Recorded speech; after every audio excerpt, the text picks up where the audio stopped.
Voici Actu Rémi, l'essentiel de l'actualité nationale et internationale. Aujourd'hui, Friday, 29 mai. Au programme, des tensions militaires et diplomatiques qui pèsent sur plusieurs négociations sensibles. Puis, au pays, des enquêtes policières, des feux de forêt et des enjeux sociaux et politiques qui montent en intensité. Géopolitique. Les États-Unis et l'Iran ont de nouveau échangé des frappes, alors que des négociations se poursuivent pour mettre fin au conflit.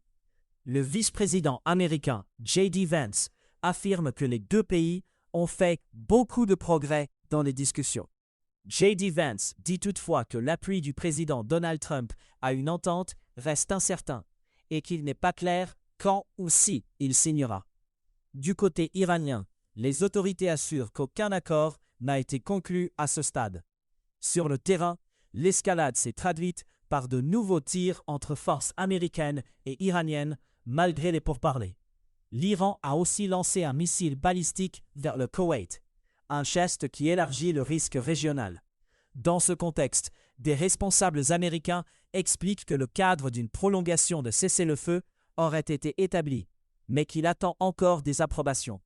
Le climat général reste celui d'une tension persistante, même si aucun camp ne semble vouloir un retour à une guerre totale. En Europe, un drone russe a frappé un immeuble résidentiel dans l'est de la Roumanie, près de la frontière avec l'Ukraine. Les autorités roumaines confirment qu'il s'agissait d'un drone russe tombé sur leur territoire. Au moins 2 personnes ont été blessées et l'impact a déclenché un incendie dans le bâtiment touché. La présidente de la Commission européenne, Ursula von der Leyen, a dénoncé une nouvelle ligne franchie, en parlant d'une attaque sur le territoire de l'Union européenne. Le président du Conseil européen, Antonio Costa, a aussi condamné l'incident et exprimé sa solidarité avec la Roumanie. La chef de la diplomatie de l'Union européenne, Kaja Kallas, affirme que la Russie ne peut pas être autorisée à violer l'espace aérien du bloc. Des membres de l'OTAN ont également dénoncé la témérité de la Russie, en soulignant le risque de débordement du conflit. Au Moyen-Orient, Benjamin Netanyahou annonce une expansion du contrôle israélien dans la bande de Gaza. Le Premier ministre d'Israël dit avoir donné instruction à l'armée israélienne d'augmenter son contrôle jusqu'à 70% du territoire. Cette orientation contredit les termes d'un cessez-le-feu conclu entre Israël et le Hamas en octobre 2025. La déclaration marque un changement d'objectif affiché, avec une logique de prise de terrain plus large. Elle pose aussi la question des conditions politiques et militaires qui encadreront la suite des opérations dans l'enclave. Les crises dans les régions d'Amhara et du Tigré pèsent sur la préparation des élections de 2026. Le scrutin est prévu le 1er juin dans un contexte de débat sur le fédéralisme, la gouvernance et l'unité nationale.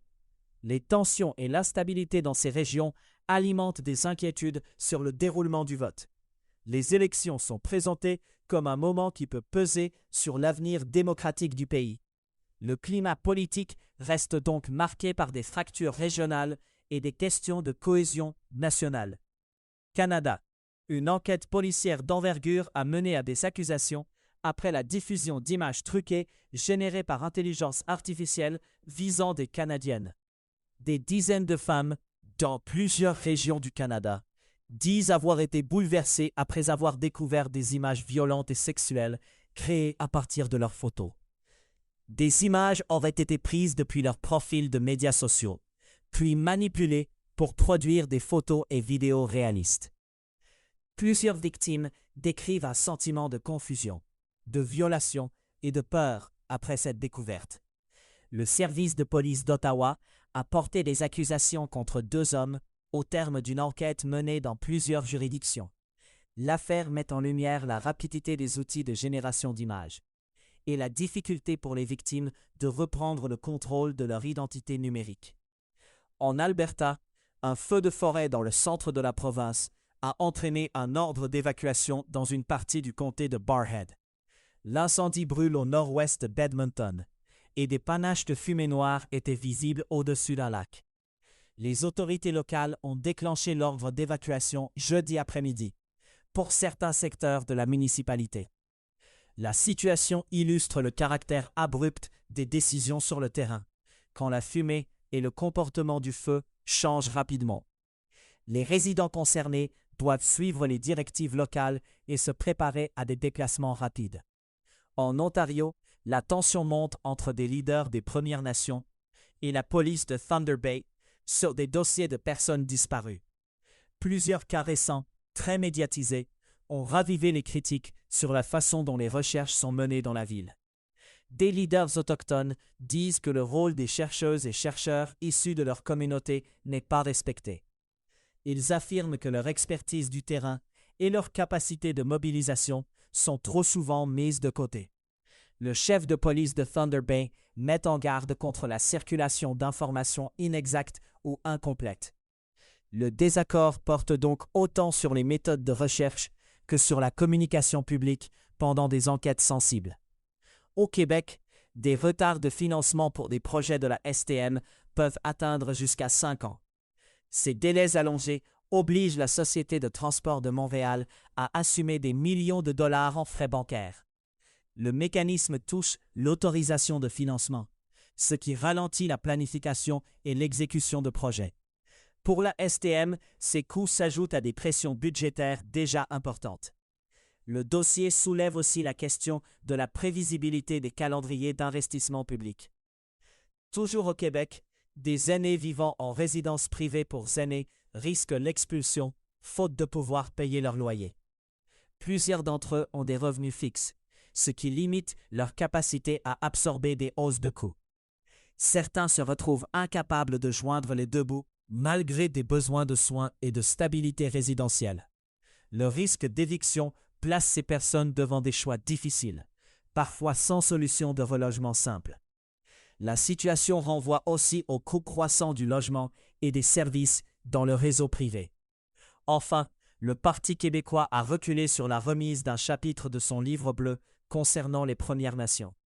Le parti devait remettre ce chapitre jeudi, mais il ne l'a finalement pas fait. Le revirement survient après un malaise exprimé par des chefs autochtones. Le geste montre une tension entre une démarche politique interne et la réception parlée. Communauté concernée. Le dossier reste sensible, puisque la relation entre Québec et les Premières Nations implique des enjeux de respect et de consultation. Science. En République démocratique du Congo, le directeur général de l'Organisation mondiale de la santé, Tedros Adhanom Ghebreyesus, est arrivé à Kinshasa sur fond d'épidémie d'Ebola. Il affirme que la flambée peut être stoppée, tout en appelant à un cessez-le-feu dans les zones touchées. Tedros Adhanom Ghebreyesus devait ensuite se rendre en province de l'Ituri, dans le nord-est, où l'épidémie est centrée. Dans cette province, l'épidémie est suspectée d'avoir causé au moins 240 décès depuis le début de la flambée, plus tôt ce mois-ci. Les responsables de santé publique tentent de contenir le virus dans un environnement décrit comme très difficile pour les équipes médicales. Des avertissements circulent aussi sur l'affaiblissement du soutien mondial, après des coupes dans l'aide, ce qui pourrait prolonger la crise. Par ailleurs, l'administration Trump défend une décision logistique liée à des Américains exposés à Ebola pendant cette épidémie. Ces personnes doivent être envoyées vers une nouvelle installation construite sur une base aérienne au Kenya plutôt que de revenir aux États-Unis. Les responsables expliquent que cette option permettrait d'accélérer la prise en charge médicale, même si elle rompt avec des pratiques passées. Au Japon, un document gouvernemental indique que peu d'entreprises ont pris des mesures concrètes en matière de sécurité économique. Environ 30% des entreprises japonaises auraient mis en place des actions substantielles, comme la diversification des sources d'approvisionnement. Le même constat vise aussi le renforcement de la cybersécurité, présenté comme un volet clé de la sécurité économique. Le chiffre reflète un écart entre les préoccupations affichées et la transformation réelle des pratiques. L'enjeu touche la résilience des chaînes d'approvisionnement et la capacité des entreprises à prévenir des perturbations. Il place aussi la cybersécurité au rang des priorités industrielles, au-delà des seuls sujets informatiques. Climat. À Delhi, les températures ont atteint 45 degrés Celsius et la chaleur bouleverse la vie quotidienne des plus pauvres. Des travailleurs du secteur informel continuent de travailler, malgré l'augmentation des risques pour la santé. Le choix se résume souvent à assurer un revenu immédiat, même quand les conditions deviennent dangereuses. Cette réalité met en évidence un écart entre la recherche de sécurité et la nécessité de survivre au jour le jour. Monde. Au Kenya, un incendie dans un dortoir d'une école de filles a tué au moins 16 élèves. Le feu a ravagé un dortoir de l'Utumishi Girls Academy, à Gilgil, dans le comté de Nakuru, dans la vallée du Rift. La police indique que l'incendie s'est déclaré peu après minuit. Gilgil se trouve à environ 76 miles au nord-ouest de Nairobi, ce qui complique parfois les déplacements des familles vers le site. Des parents attendent des nouvelles, dans une période marquée par l'incertitude et la recherche d'informations confirmées. Le drame pose aussi des questions immédiates sur la sécurité des bâtiments et les procédures d'urgence dans les établissements scolaires. Dans la Corne de l'Afrique, la possible réapparition de pirates somaliens inquiète l'industrie du transport maritime. Cette menace surgit alors que l'attention de l'économie mondiale reste fixée sur une crise dans le détroit d'Ormuz. Le retour potentiel de la piraterie crée un risque additionnel pour les routes commerciales dans la région. Les compagnies maritimes pourraient devoir adapter leur trajectoire, leurs assurances et leurs mesures de sécurité. Le sujet devient un problème concret de coûts et de délais pour le transport de marchandises. Il ravive aussi une inquiétude sur la protection des équipages et des navires dans des zones déjà sous tension. En Amérique centrale, le Guatemala demande une coopération militaire des États-Unis contre le trafic de drogue. Le pays indique que son président a parlé avec Pete Hegseth pour confirmer les modalités de cette coopération. La démarche vise un appui opérationnel et une coordination plus étroite contre des réseaux de narcotrafic. La demande illustre une stratégie qui mise sur des partenariats militaires pour renforcer la lutte anti-drogue.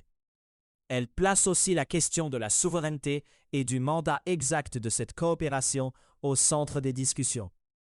Les prochaines étapes dépendront des accords concrets et de leur mise en œuvre sur le terrain. Économie.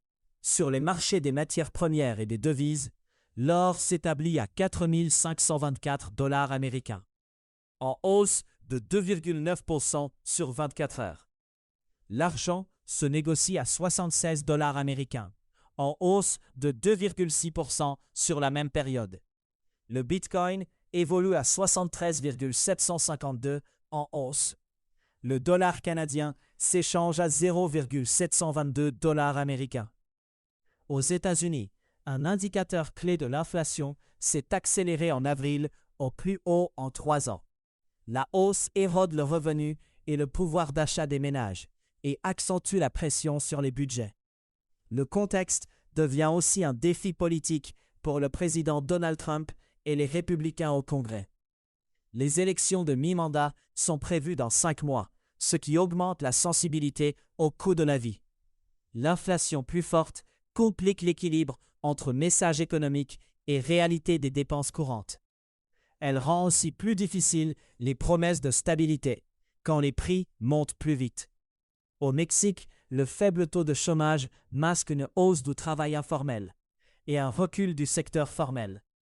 L'économie a créé 551 000 emplois en 1 an. Mais le détail révèle un problème plus profond. Le secteur formel se contracte depuis 5 trimestres consécutifs. Cette dynamique signifie que davantage de travailleurs se retrouvent dans des emplois moins protégés. Elle peut aussi réduire l'accès à certains avantages comme l'assurance et des cotisations stables. Le chiffre global de l'emploi ne reflète donc pas toujours la qualité ni la sécurité des postes créés. Les consommateurs feront face à une nouvelle vague de hausse de prix en juin. Les prix de plus de 1000 produits alimentaires doivent augmenter. Les assaisonnements représentent la plus grande part des produits touchés. Les aliments transformés arrivent ensuite parmi les catégories les plus concernées. Ces hausses répétées pèsent sur les ménages, surtout dans les achats du quotidien. Elles obligent aussi les détaillants et fabricants à ajuster format, promotion et stratégie de prix. À savoir aujourd'hui, le 29 mai 1453, Constantinople tombe aux mains des Ottomans, marquant la fin de l'Empire byzantin. Le 29 mai 1953, Edmund Hillary et Tenzing Norgay atteignent le sommet de l'Everest pour la première fois. C'était Actu Rémi. À très bientôt.